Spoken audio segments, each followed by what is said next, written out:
চীনের সফর শেষে দেশে ফিরেছেন প্রধানমন্ত্রী তারেক রহমান। বেইজিংয়ের সাথে ব্যবসা বিনিয়োগ সম্পর্ক নতুন উচ্চতায় পৌঁছার আশা। গুম যেন আর না ফিরে অভিব্যক্তি মির্জা ফখরুলের। সংসদীয় কমিটি গঠন করে ক্ষতিগ্রস্ত পরিবারগুলোর পাশে দাঁড়ানোর পরামর্শ ডেপুটি স্পিকারের। মাদক নিয়ন্ত্রণে আধুনিক অস্ত্র দেওয়া হবে অধিদপ্তরকে। চলছে বেনজির এবং হাদির হত্যাকারীদের দেশে আনার জোর চেষ্টা, জানিয়েছেন স্বরাষ্ট্রমন্ত্রী। দেখছিলেন ক্রাউন সিমেন্ট সংবাদ শিরোনাম। এবারে বিস্তারিত। মালয়েশিয়া ও চীন সফর শেষে দেশে ফিরেছেন প্রধানমন্ত্রী তারেক রহমান। 6 দিনের রাষ্ট্রীয় সফর শেষ করে শুক্রবার স্থানীয় সময়ে বিকেল 5টায় চায়না সাউদার্ন এয়ারলাইন্সের একটি বাণিজ্যিক ফ্লাইটে বেইজিংয়ের দাশিং আন্তর্জাতিক বিমানবন্দর ত্যাগ করেন তিনি। বাংলাদেশ সময় রাত 8টায় হযরত শাহজালাল বিমানবন্দরে পৌঁছায় বিমানটি। এ সময় বিমানবন্দরে প্রধানমন্ত্রী তারেক রহমানকে ফুল দিয়ে স্বাগত জানান স্থানীয় সরকার, পল্লী উন্নয়ন ও সমবায় মন্ত্রী মির্জা ফখরুল ইসলাম আলমগীর সহ বিএনপির সিনিয়র নেতারা। এছাড়াও উপস্থিত ছিলেন মন্ত্রিপরিষদ সদস্য, সংসদ সদস্য, প্রধানমন্ত্রীর উপদেষ্টা সহ সরকারের ঊর্ধ্বতন কর্মকর্তারা। এ সময় সাংবাদিকদের সাথে কথা বলেন প্রধানমন্ত্রীর কার্যালয়ের মুখপাত্র মাহাদি আমিন। বাণিজ্য, বিনিয়োগ ও কর্মসংস্থান ইস্যুতে বাংলাদেশ চীন একসাথে কাজ করার কথাও জানান তিনি।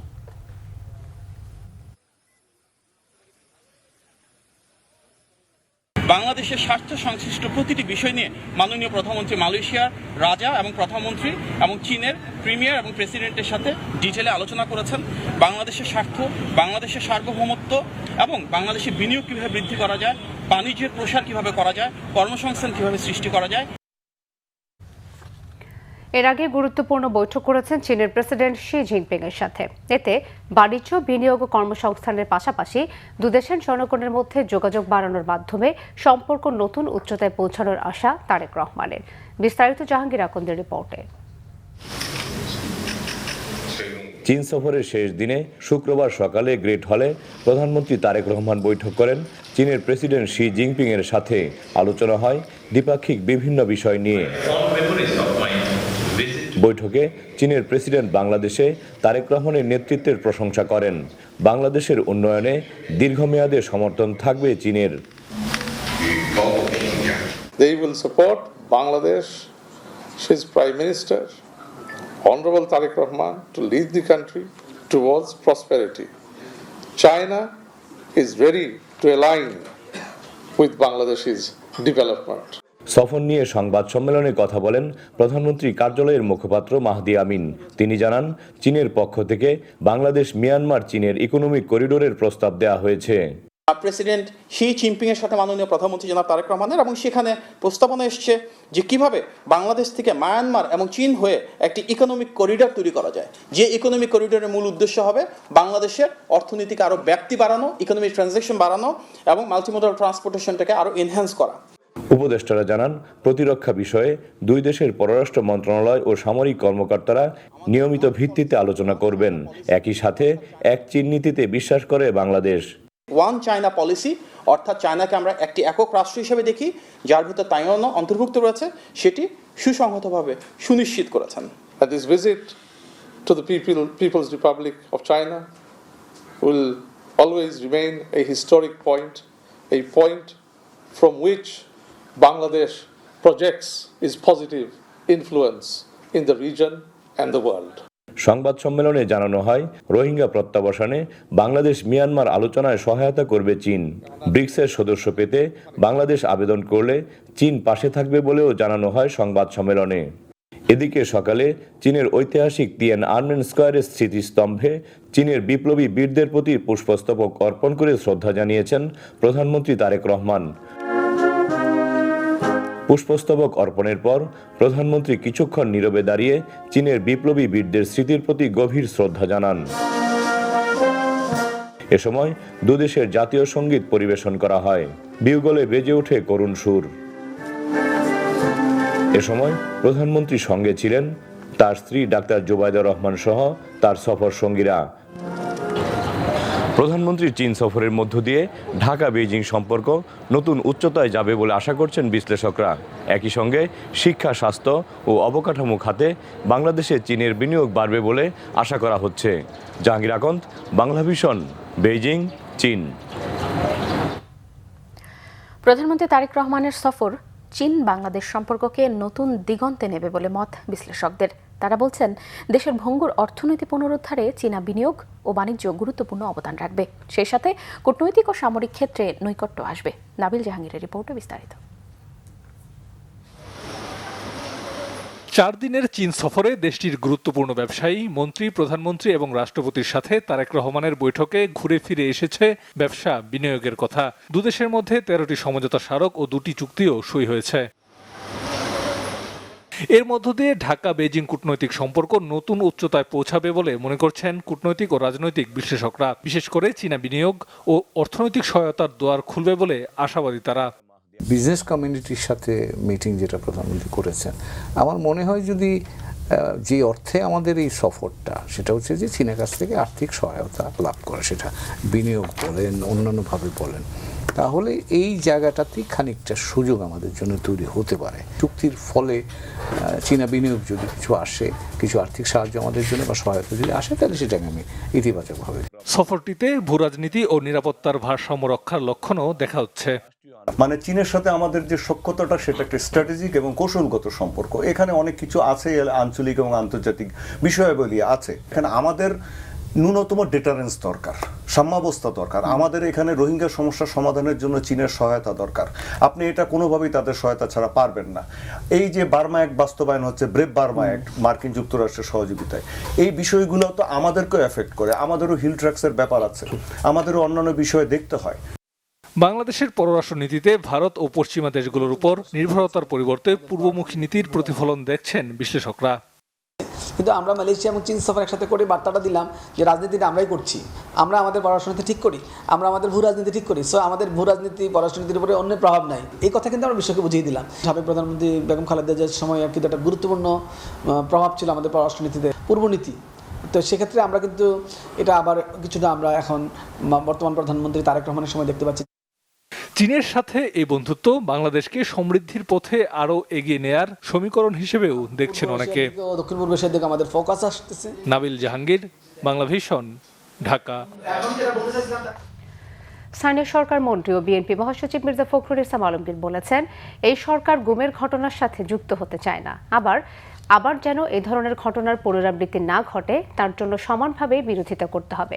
ডেপুটি স্পিকার কায়সার কামাল গুম খুনের শিকার পরিবারগুলোর জন্য সংসদীয় কমিটি গঠনের কথাও বলেন। আহমেদ সরারের রিপোর্ট। আমার বাবা জীবিত নাকি মৃত আমি সেটা জানি না। আমি আমার বাবা মরে গেলে, যদি আমার বাবা মারা যেত, তাহলে তার একটা কবর থাকতো, আমি গিয়ে দাঁড়িয়ে বলতে পারতাম এটা আমার বাবার কবর। শুধু এই ছোট্ট মেয়ের কান্নাই নয়, গুম থেকে ফেরত আসা সংসদ সদস্যদের কথাও ছুঁয়ে গেছে পুরো হলভর্তির শ্রোতা দর্শকের আবেগকে। আজকে যখন একটি মেয়ের কথা শুনলাম, আমার মেয়েদের কথা মনে পড়ে গেল। 8টি বছরে মায়ের ডাকের অনুষ্ঠানে ছিল একটি জায়গা। আমরা যদি একজন সংসদ সদস্য হয়ে, মন্ত্রী হয়ে, আমরা যদি তাদের কষ্ট ধারণ করতে না পারি, তাহলে আমাদের জন্য আবারও কষ্ট অপেক্ষা করবে, সেটা আমি বলে দিলাম আপনাদেরকে। নির্যাতিতদের সমর্থনে আন্তর্জাতিক দিবস উপলক্ষে মায়ের ডাকের আয়োজনে অনুষ্ঠানে বিশিষ্টজনদের এক কথা, এই সংস্কৃতি যেন আর না ফেরে। যে আমরা যারা গুম হয়েছে, পরিবার যারা সংকটের মধ্যে আছে, তাদের যেন সেরকম একটি ভাতার ব্যবস্থা করা হয়। কারণ এই ভাতাটা শুধুমাত্র আর্থিক সমর্থন না, এটা তাদের একটা স্বীকৃতি এবং তাদের প্রতি একটি সম্মান। আপনাদের গুম, জুলাই এবং ক্রসফায়ার সহ 80টি মামলা আমাদের ইনভেস্টিগেশনের প্রায় শেষের পথে। 24টি মামলার বিচার চলছে। 400 মামলা আমরা এখন ইনভেস্টিগেশন আমাদের হাতে। প্রায় 1500 মামলা আমাদের কাছে কমপ্লেন্ট রেজিস্ট্রেশন আমরা করে রেখেছি, কিন্তু আমাদের ট্রাইব্যুনাল 2টা। এই জায়গাগুলো আমাদেরকে একটু বিচার করতে হবে, বিশ্লেষণ করতে হবে, আমাদের প্রতি একটু সদয় হতে হবে। আমরা দীর্ঘদিন ধরে কাজ করতে যেয়ে মনে হয়েছে যে এইটার কোনো বিকল্প নেই। প্রথম হচ্ছে বিচার, বিচার, বিচার। দ্বিতীয়টি হচ্ছে তাদের আইনগত স্বীকৃতিটা দরকার। আরেকটি বিষয় গুরুত্বপূর্ণ, সেটা হচ্ছে রাষ্ট্র যদি তাদের পাশে সব কিছু নিয়ে না থাকে, তাহলে এই পরিবারগুলো মাথা উঁচু করে সমাজে দাঁড়িয়ে থাকতে পারবে না।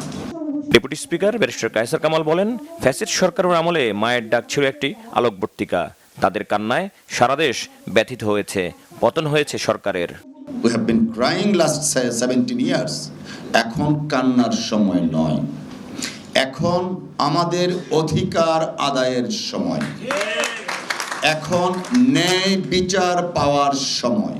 এই যে সংসদ, এই সংসদে এই গুম পরিবার, ক্রসফায়ারে যাওয়া পরিবারগুলোর জন্য একটা স্পেশাল সংসদীয় কমিটি গঠন করা যেতে পারে। স্থানীয় সরকার মন্ত্রী ও বিএনপি মহাসচিব মির্জা ফখরুল ইসলাম আলমগীর বলেন, গুম খুনে দলীয় রাজনীতি চান না তারা। আতঙ্কের কথা যদি আবার সেই ধরনের কোনো আচরণ দেখা যায়, আমাদেরকে সমবেতভাবে তা প্রতিরোধ করতে হবে। আমি এই কথা বারবার করে বলতে চাই যে আমরা আর এই গুম হয়ে যাওয়া ঘটনাগুলোর সঙ্গে সম্পৃক্ত হতে চাই না ভবিষ্যতে। এটা তো একটা হিউম্যানিটির বিরুদ্ধে একটা ক্রাইম, মানবতার বিরুদ্ধে একটা অপরাধ। প্রকাশ্যে এদের বিচার হওয়া উচিত, শাস্তি হওয়া উচিত। গুম খুনের শিকার পরিবারের সদস্যদের কষ্টের কথা বলতে গিয়ে আবেগে ভারাক্রান্ত হয়ে বক্তব্য শেষ করেন মির্জা ফখরুল। আহমেদ সরওয়ার, বাংলা ভিশন, ঢাকা। এই কষ্ট রাখা যায়। আপনাদের অনেক ধন্যবাদ। মাদক নির্মূলে সরকারের কঠোর অবস্থানের কথা জানালেন স্বরাষ্ট্রমন্ত্রী সালাউদ্দিন আহমদ। তিনি বললেন, অবৈধ অস্ত্রধারী মাদক কারবারিদের মোকাবেলায় আধুনিক অস্ত্র দেয়া হবে মাদকদ্রব্য নিয়ন্ত্রণ অধিদপ্তরকে। মাদকদ্রব্যের অপব্যবহার ও অবৈধ পাচার বিরোধী আন্তর্জাতিক দিবস উপলক্ষে আলোচনায় তিনি এসব কথা বলেন। ভারতের সাথে সীমান্তে একজনকেও পুশ ইন করতে দেয়া হয়নি বলেও জানান স্বরাষ্ট্রমন্ত্রী। বিস্তারিত জানাচ্ছেন জিয়া খান। আকাশ, নৌ বা সীমান্ত পথে দেশে প্রতিদিনই ঢুকছে মাদকের নতুন নতুন চালান। নিত্য নতুন মাদক গ্রাস করছে যুব সমাজের একটি বড় অংশকে। মাদক সহ ধরাও পড়ছে অনেকে, হচ্ছে মামলা। তথ্য বলছে শুধু রাজধানীতে মাদকে ৮০,০০০ মামলা বিচারের অপেক্ষায় রয়েছে। এমন বাস্তবতায় ২৬ জুন মাদকদ্রব্যের অপব্যবহার ও অবৈধ পাচার বিরোধী আন্তর্জাতিক দিবস উপলক্ষে রাজধানীর ওসমানী স্মৃতি মিলনায়তনে আলোচনায় প্রধান অতিথি হিসেবে আসেন স্বরাষ্ট্রমন্ত্রী সালাউদ্দিন আহমদ। মাদক নির্মূলে নতুন আইন ও অস্ত্র ব্যবহারে সরকারের শক্ত অবস্থানের কথা বলেন তিনি। আগামী ২-১ দিনের মধ্যে সেই আইনটা পার্লামেন্টে প্লেস হবে ইনশাআল্লাহ। উপযোগী মাদকদ্রব্য নিয়ন্ত্রণ আইনের সংশোধন, তাতে তাদেরকে অস্ত্র দেয়া হবে, আধুনিক অস্ত্র দেয়া হবে, 9mm পিস্তলও দেয়া হবে, অন্যান্য অস্ত্র প্রশিক্ষণ দেয়া হবে, তারা যাতে ফাইট করতে পারে। পরে সীমান্তে ভারতের পুশিন ইস্যুতে সাংবাদিকদের প্রশ্নের জবাবে স্বরাষ্ট্রমন্ত্রী বলেন, বিজিবি সতর্ক রয়েছে। আপনাদের কাছে কি পরিসংখ্যান আছে কতজন পুশিন হয়েছে? আছে? আমাদের কাছেও আপনাদের এই যে সংখ্যা উল্লেখ করছেন সেরকম কোনো সংখ্যা নাই। আমরা একজনকেও পুশিন হতে দেইনি। আমাদের বিজিবি সতর্ক অবস্থায় আছে। সাবেক আইজিপি বেনজিরকে দেশে ফেরানোর ক্ষেত্রে অগ্রগতি নিয়েও কথা বলেন স্বরাষ্ট্রমন্ত্রী। 3 দিনের মধ্যে পেপারস আপনি পাঠিয়ে দিয়েছেন, এখন পর্যন্ত আপডেট কি? এদের রিপ্লাইটা আসলে কি পেয়েছেন? আমরা এখন ইউই গভর্নমেন্টের রিপ্লাইয়ের জন্য অপেক্ষা করছি। তার সর্বশেষ অবস্থান সম্পর্কে আমরা যতটুকু জানি ফেডারেল পুলিশের কাছেই আছে, তাদের হেফাজতেই আছে। অন্য কোনো সংবাদ আমরা জানি না। ওসমান হাদি হত্যার আসামিদের ভারত থেকে ফিরিয়ে আনার চেষ্টার কথাও জানান স্বরাষ্ট্রমন্ত্রী। জিয়া খান, বাংলা ভিশন, ঢাকা। দেশে আইনশৃঙ্খলা পরিস্থিতির চরম অবনতি হয়েছে বলে মন্তব্য করেছেন বিরোধী দলীয় নেতা ও জামাতের আমির ডাক্তার শফিকুর রহমান। তার অভিযোগ, স্বরাষ্ট্রমন্ত্রী বিভিন্ন মন্ত্রণালয়ের বিষয়ে কথা বললেও নিজ মন্ত্রণালয়ের বিষয়ে উদাসীন। জুলাই সনদ ও গণভোটের রায় বাস্তবায়নে দেশবাসীকে সাথে নিয়ে প্রতিরোধ গড়ে তোলা হবে বলে সরকারকে হুঁশিয়ারি দেন বিরোধী দলীয় নেতা। রাজধানীর আলফালা মিলনায়তনে জামায়াতে ইসলামী নীতি নির্ধারণী ফোরাম কেন্দ্রীয় মজলিস শুরার বৈঠক। এতে উদ্বোধনী অধিবেশনে বক্তব্য রাখেন জামায়াতের আমির ও সংসদের বিরোধী দলীয় নেতা ডাক্তার শফিকুর রহমান। দেশে আইন শৃঙ্খলা পরিস্থিতি নিয়ে গভীর উদ্বেগ জানান তিনি। সমালোচনা করেন স্বরাষ্ট্রমন্ত্রীর কার্যক্রমের। আমাদের দুর্ভাগ্য যে আমাদের একজন স্বরাষ্ট্রমন্ত্রীও আছে, তিনি সকল মন্ত্রণালয়ের দায়িত্ব সংসদের ভিতরে পালন করেন যখনই সুযোগ পান, কিন্তু তার আপন মন্ত্রণালয় এটার দিকে নজর দেওয়ার কোনো সুযোগ নেই। একটা দেশে যদি মানুষের জীবনের নিরাপত্তাই না থাকে, এটা কিসের সমাজ? আমরা সরকারকে আহ্বান জানাই, আপনারা আপনাদের দায়িত্ব যথাযথভাবে পালন করুন। জুলাই সনদ ও গণভোটের রায় বাস্তবায়ন না হওয়ায় দেশে কোনো পরিবর্তন আসেনি মন্তব্য করেন তিনি। স্বাধীন বিচার বিভাগ তারা চাচ্ছে না, স্বাধীন দুর্নীতি দমন কমিশন চাচ্ছেন না, স্বাধীন মানবাধিকার কমিশন চাচ্ছেন না, স্বাধীন গুম কমিশন চাচ্ছেন না, স্বাধীন নির্বাচন কমিশন চাচ্ছেন না। এইভাবে গুরুত্বপূর্ণ যে জায়গাগুলোর কারণে ফেসিবাদ কায়েম হয়েছিল সেই সব জায়গায় আগের মতো জায়গায় থেকে গেল। জনগণ শুধু হতাশ নয়, খুব ক্ষমতার ভারসাম্য আনতে হবে। কেউ যাতে দুর্দান্ত ফেসিবাদী হয়ে উঠতে না পারে, জনগণের জীবন সম্পদ এবং ইজ্জত নিয়ে যাতে কেউ খেলতে না পারে, তার ওয়ারেন্টির জন্যই এই পরিবর্তন বা সংস্কার অপরিহার্য। আমরা প্রিয় দেশবাসীকে বলবো, নিজেদের এই অধিকার আদায়ে আপনারা অনড় থাকুন, আমরা আপনাদের সাথে আছি, আপনারাও আমাদের সাথে থাকবেন ইনশাআল্লাহ। সরকারের ইতিবাচক সব কাজে বিরোধী দলের সহযোগিতার আশ্বাস পুনর্ব্যক্ত করেন বিরোধী দলীয় নেতা ওমর ফারুক, বাংলা ভিশন, ঢাকা। আপনাদেরকে ধন্যবাদ। বিশ্বজুড়ে মুসলমানদের জন্য অত্যন্ত তাৎপর্যপূর্ণ ও শোকাবহ দিন পবিত্র আশুরা। নানা অনুষ্ঠানের মধ্য দিয়ে দেশ জুড়ে পালন হলো দিনটি। কারবালার বিয়োগান্তক ঘটনা স্মরণে নানা প্রতীক নিয়ে রাজধানীতে বের করা হয় তাজিয়া মিছিল। তবে এই বছর তাজিয়া মিছিল ছিল বেশ সুশৃঙ্খল। মেজবা রহমানের রিপোর্ট, ক্যামেরা ছিলেন রেজাল হোসেন। পরনে কালো পোশাক, মাথায় কালেমা সম্মিলিত ফিতা, শোকাবহ পরিবেশে কারবালার ঐতিহাসিক ঘটনা স্মৃতিচারণ। কারবালার প্রান্তরে বিয়োগান্তক দৃশ্য, ইয়াজিদ বাহিনীর বর্বরতা, ইমাম হুসাইনের শাহাদাতের মুহূর্ত সবই প্রতীকীভাবে ফুটে উঠেছে তাজিয়া মিছিলে। লাল সবুজ নিশান, ব্যানার, দুলদুল ঘোড়াসহ 10ই মহরমের সকালে দেশের সবচেয়ে বড় তাজিয়া মিছিলটি বের হয় পুরান ঢাকার হোসেনি দালান ইমামবাড়া থেকে। এ সময় কালো পোশাক পরে হাই হোসাইন মাতমে এগিয়ে চলে মিছিল। কারবালা বিয়োগান্তক ঘটনা যেন এখনো বিদীর্ণ করে তাদের বক্ষ। আমরা প্রতি বছর এখানে আসি কারবালা শহীদ ইমাম হাসান হোসেনের আলীর জান ইমাম হাসান কারবালা ময়দানে শহীদ হয়েছেন। এখান থেকে আমরা অনেক কিছু শিক্ষা নেই। প্রতি বছর আমরা বাচ্চা গোলাবান নিয়ে আসি, আমরা একটা শোক পালন করি। এই কারবালা ঘটনা মানুষকে শিক্ষা দেয় যে সত্যের পথে, ন্যায়ের পথে এই জীবন অনুসরণ করার জন্য। মুসলমান যে সকল ধর্মের নিরাপত্তা, মুসলিম ধর্ম, এই মুসলিম ধর্মটা প্রকাশ করার জন্য যে মুসলমান কত সহনশীল, কত ধৈর্যশীল দেখেন। 61 হিজরিতে কারবালার ময়দানে ইমাম হুসাইন রাদিয়াল্লাহু তাআলা আনহুকে সপরিবারে হত্যা সেই নির্মম দৃশ্য মানসপটে জাগ্রত রাখতেই এমন আয়োজন জানালেন আয়োজকেরা। ইমামবাড়ায় সর্বজাতি, এখানে কোনো জাতির ভেদাভেদ নাই, এখানে ধর্মের ভেদাভেদ নাই, এখানে সবাই মানুষ হিসাবে ইমাম হুসাইনের শোক পালন করছি। আজকে আমরা শোক পালন করব, প্রতি বছর নেয়, আগামীতেও করব। বিশ্ব যতদিন জাগ্রত থাকবে। আইন শৃঙ্খলা বাহিনীর তৎপরতা এবারে তাজিয়া মিছিলে ছিল পরিপূর্ণ ধর্মীয় আবহ। মহরম মাসের 10 তারিখ শুধু শোককে বহন করে না, বরং ত্যাগের মহিমার অন্যের কাছে মাথা নত না করার নাম। যুগে যুগে মহরম এসেছে ঐতিহাসিক শক্তির দলিল হিসাবে। তাজিয়া মিছিল থেকে মেজবা রহমান, বাংলা ভিশন, ঢাকা। কার্গো জাহাজে ড্রোন হামলাকে ইরানের বোকামি ও যুদ্ধবিরতি ভঙ্গের সমান অপরাধ বলে মন্তব্য করেছেন মার্কিন প্রেসিডেন্ট ডোনাল্ড ট্রাম্প। এদিকে হরমুজ প্রণালীতে ড্রোন হামলার জেরে আবারও উকি দিচ্ছে অচল অবস্থার আশঙ্কা। হরমুজে অবরুদ্ধ হাজারো নাবিককে উদ্ধারের কার্যক্রম স্থগিত করেছে জাতিসংঘ। সমুদ্রগামী জাহাজ চলাচল নিয়ন্ত্রণকারী ব্রিটিশ সংস্থা ইউকেএমটিও জানিয়েছে, একটি কার্গো জাহাজে অজ্ঞাত বস্তু আঘাত হানলেও কেউ হতাহত হয়নি। এটি সিঙ্গাপুরের পতাকাবাহী কার্গো জাহাজ এভার লাভলি হিসেবে শনাক্ত করা হয়েছে। ওমানে দাহিদ বন্দর থেকে 7.5 নটিক্যাল মাইল দক্ষিণ পূর্ব দিকে এই হামলাটি হয়। যুক্তরাষ্ট্রের পক্ষ থেকে ইরানকে দোষারোপ করা হলেও প্রতিক্রিয়া দেয়নি তেহরান। গত রবিবার যুক্তরাষ্ট্র ইরান নয়া সমঝোতার ভিত্তিতে হরমুজ প্রণালী সচল হলেও এই ঘটনায় আবার অনিশ্চয়তা তৈরি হয়েছে।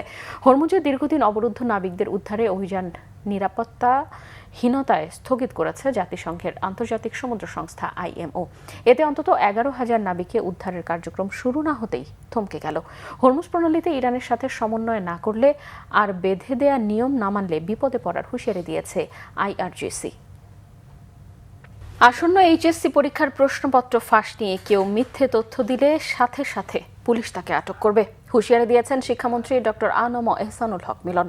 দিনাজপুরে শিল্পকলা একাডেমি মিলনায়তনে এইচএসসি পরীক্ষা উপলক্ষে বিভিন্ন শিক্ষা প্রতিষ্ঠানের কেন্দ্র সচিবদের সাথে মতবিনিময় অনুষ্ঠানে তিনি এসব কথা বলেন। শিক্ষামন্ত্রী বলেন, পুলিশকে এই দায়িত্ব দেওয়া হয়েছে যেন মিডিয়াতে যে বলবে প্রশ্নপত্র ফাঁস হয়েছে সাথে সাথেই তাকে হেফাজতে নিয়ে কৈফিয়ত দিতে পারা যায়। মন্ত্রী জানান, অপপ্রচার চালিয়ে জাতিকে ধ্বংস করবেন, আর্কাইভে ভাইরাল করবেন, এই সরকার তা হতে দেবে না।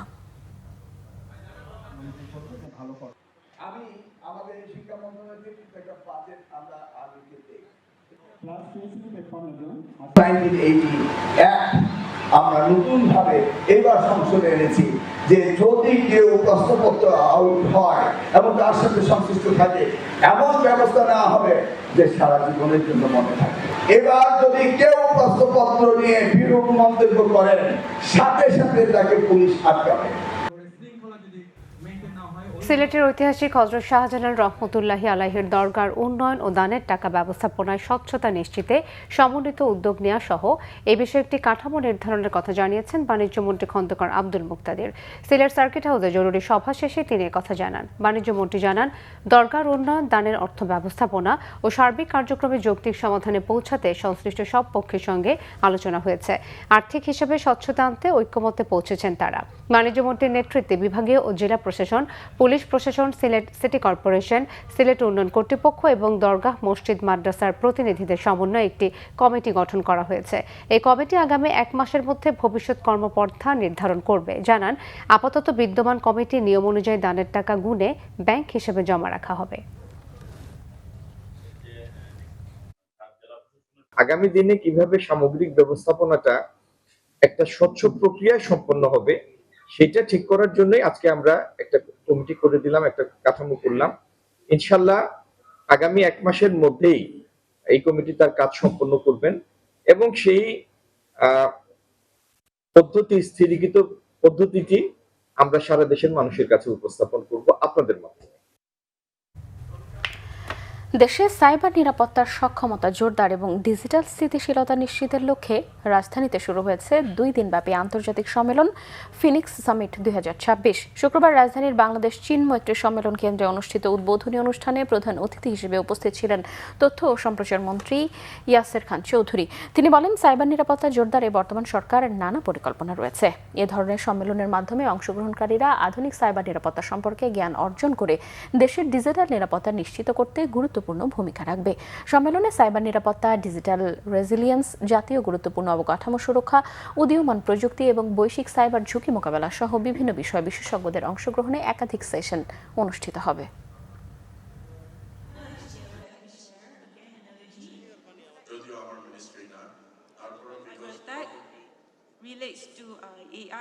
আমরা অনেক সময় বডিগার্ড নিয়ে ঘুরি, আমরা বাসায় গার্ড রাখি, আমরা অফিসে গার্ড রাখি। So cyber security is your guard for all your IT stuff, for all your software, for all your data.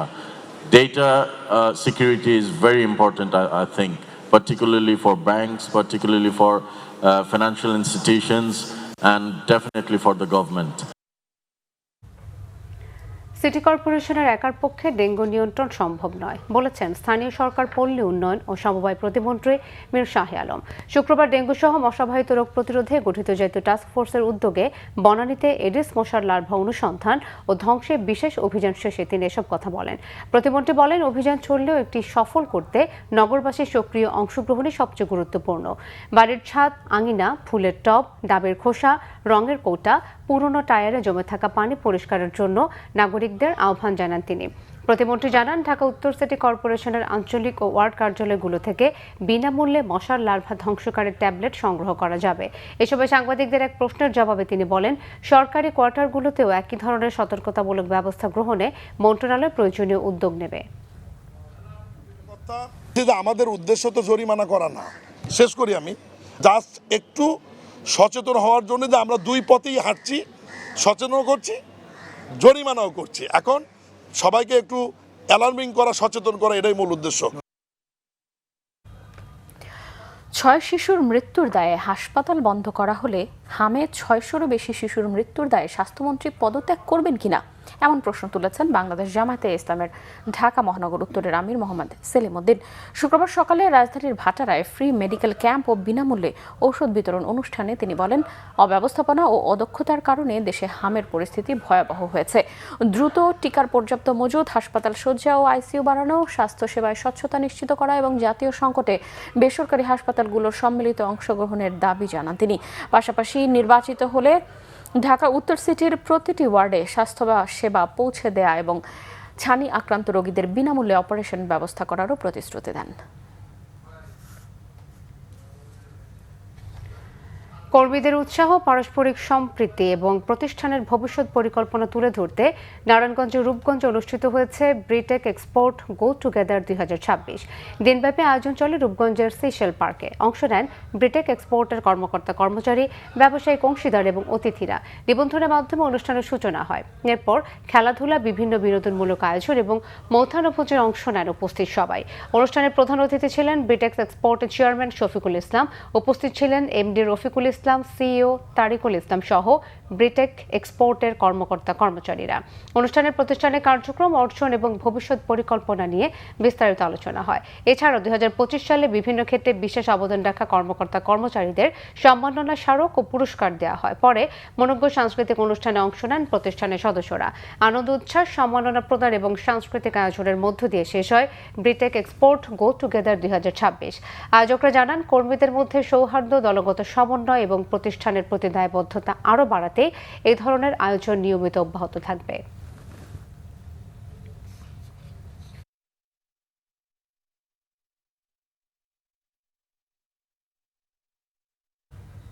দিনের আরো কিছু খবর নিয়ে এখন দেখুন একটি ডেস্ক রিপোর্ট। মাদকের সাথে জড়িতদের তালিকা করে প্রশাসন এবং রাজনৈতিক নেতাদের কাছে দেওয়ার আহ্বান জানিয়েছেন সমাজকল্যাণ, মহিলা ও শিশু বিষয়ক মন্ত্রী ডক্টর AZM জাহিদ হোসেন। দিনাজপুরের ঘোড়াঘাটে দুস্থ, প্রতিবন্ধী ও গৃহহীনদের বিশেষ অনুদান বিতরণের সময় তিনি একথা বলেন। অনুষ্ঠানে স্থানীয় প্রশাসনের কর্মকর্তা, রাজনৈতিক নেতা এবং বিভিন্ন সামাজিক সংগঠনের প্রতিনিধিরা উপস্থিত ছিলেন। মৌলভীবাজারের কুলাউড়ায় সীমান্তে নিহত মুজিবুর রহমানের বাড়িতে গিয়েছিলেন জাতীয় নাগরিক পার্টির মুখ্য সমন্বয়ক নাসিরউদ্দিন পাটোয়ারি ও উত্তরাঞ্চলের মুখ্য সংগঠক সার্জিস আলম। এ সময় তারা বলেন, এই সরকারের সময়ে যত সীমান্ত হত্যা হয়েছে তাদের পরিবারের দায়িত্ব সরকারকে নিতে হবে। এনসিপি নেতারা বলেন, আগামীতে একটি সীমান্ত হত্যাও যাতে না হয় সেটা বিএনপি সরকার থেকে নিশ্চিত করতে হবে। সীমান্তের এই মানুষগুলা বিপদে আছে। শহীদ রাষ্ট্রপতি জিয়াউর রহমান খাল খননের মাধ্যমে এদেশে খাদ্য উৎপাদন দ্বিগুণ করেছিলেন বলে মন্তব্য করেছেন ঢাকা 2 আসনের সংসদ সদস্য আমানুল্লাহ আমান। কেরানীগঞ্জের পুরাতন ভাড়ালিয়া আদর্শ প্রাথমিক বিদ্যালয়ের ভিত্তিপ্রস্তর স্থাপনের অনুষ্ঠানে তিনি একথা বলেন। রাজপথ অস্থিতিশীল করে ফিরে আসার চেষ্টা সফল হবে না বলে কার্যক্রম নিষিদ্ধ আওয়ামী লীগের উদ্দেশ্যে হুঁশিয়ারি দিয়েছেন মাদারীপুর 3 আসনের সংসদ সদস্য আনিসুর রহমান খোকন তালুকদার। কালকিনিতে বৃক্ষরোপণ অনুষ্ঠানে তিনি একথা বলেন। আওয়ামী লীগ নেতাকর্মীদের উদ্দেশ্যে তিনি বলেন, দেশের জনগণ তাদের আর গ্রহণ করবে না। সাতক্ষীরায় বিএনপির উদ্যোগে 3 শতাধিক দুস্থ ও অসহায় মানুষের মাঝে বিনামূল্যে সবজি বিতরণ করা হয়েছে। শহরের ইটাগাছা হাটের মোড়ে বিএনপি কার্যালয়ের সামনে হয় এই মানবিক কর্মসূচির আয়োজন। শিক্ষার গুণগত মান উন্নয়নে সরকার কাজ করে যাচ্ছে। শিক্ষাক্ষেত্রে দুর্নীতিকে প্রশ্রয় দেওয়া হবে না বলে হুঁশিয়ারি দিয়েছেন শরীয়তপুর 2 আসনের সংসদ সদস্য ও জেলা বিএনপির সভাপতি শফিকুর রহমান কিরণ। তিনি বলেন, আলোকিত মানুষ গড়তে শিক্ষার কোনো বিকল্প নেই। শরীয়তপুরের সখীপুরে নিজের পিতার নামে প্রতিষ্ঠিত হাবিবুল্লাহ ডিগ্রি কলেজে 2026 সালের উচ্চ মাধ্যমিক পরীক্ষার্থীদের বিদায় উপলক্ষে আলোচনা সভা ও দোয়া অনুষ্ঠানে তিনি এসব কথা বলেন। অনুষ্ঠানে কলেজের অধ্যক্ষ মোহাম্মদ মুমিনুর রহমান সভাপতিত্ব করেন। সিরাজুম মুনির শুভ, বাংলা ভিশন নিউজ ডেস্ক। শেষ করছি সংবাদ। ক্রাউন 7 শিরোনামগুলো আরও একবার জানিয়ে। চীন সফর শেষে দেশে ফিরেছেন প্রধানমন্ত্রী তারেক রহমান। বেজিংয়ের সাথে ব্যবসা বিনিয়োগ সম্পর্ক নতুন উচ্চতায় পৌঁছানোর আশা। গুম যেন আর না ফেরে অভিব্যক্তি মির্জা ফখরুলের। সংসদীয় কমিটি গঠন করে ক্ষতিগ্রস্ত পরিবারগুলোর পাশে দাঁড়ানোর পরামর্শ ডেপুটি স্পিকারের। মাদক নিয়ন্ত্রণে আধুনিক অস্ত্র দেয়া হবে অধিদপ্তরকে। চলছে বেনজির ও হাদি হত্যাকারীদের দেশে আনার জোর চেষ্টা, জানিয়েছেন স্বরাষ্ট্রমন্ত্রী। দর্শক, এই ছিল এখনকার মতো। পরের সংবাদ রাত 1টায় দেখার আমন্ত্রণ রইল। এছাড়া বাংলা ভিশন সংবাদ ও সংবাদ সংশ্লিষ্ট অনুষ্ঠান দেখতে ভিজিট করুন www.bvnews24.com ও facebook.com/banglavisionnews এবং সাবস্ক্রাইব করুন youtube.com/banglavisionnews। ধন্যবাদ, শুভরাত্রি।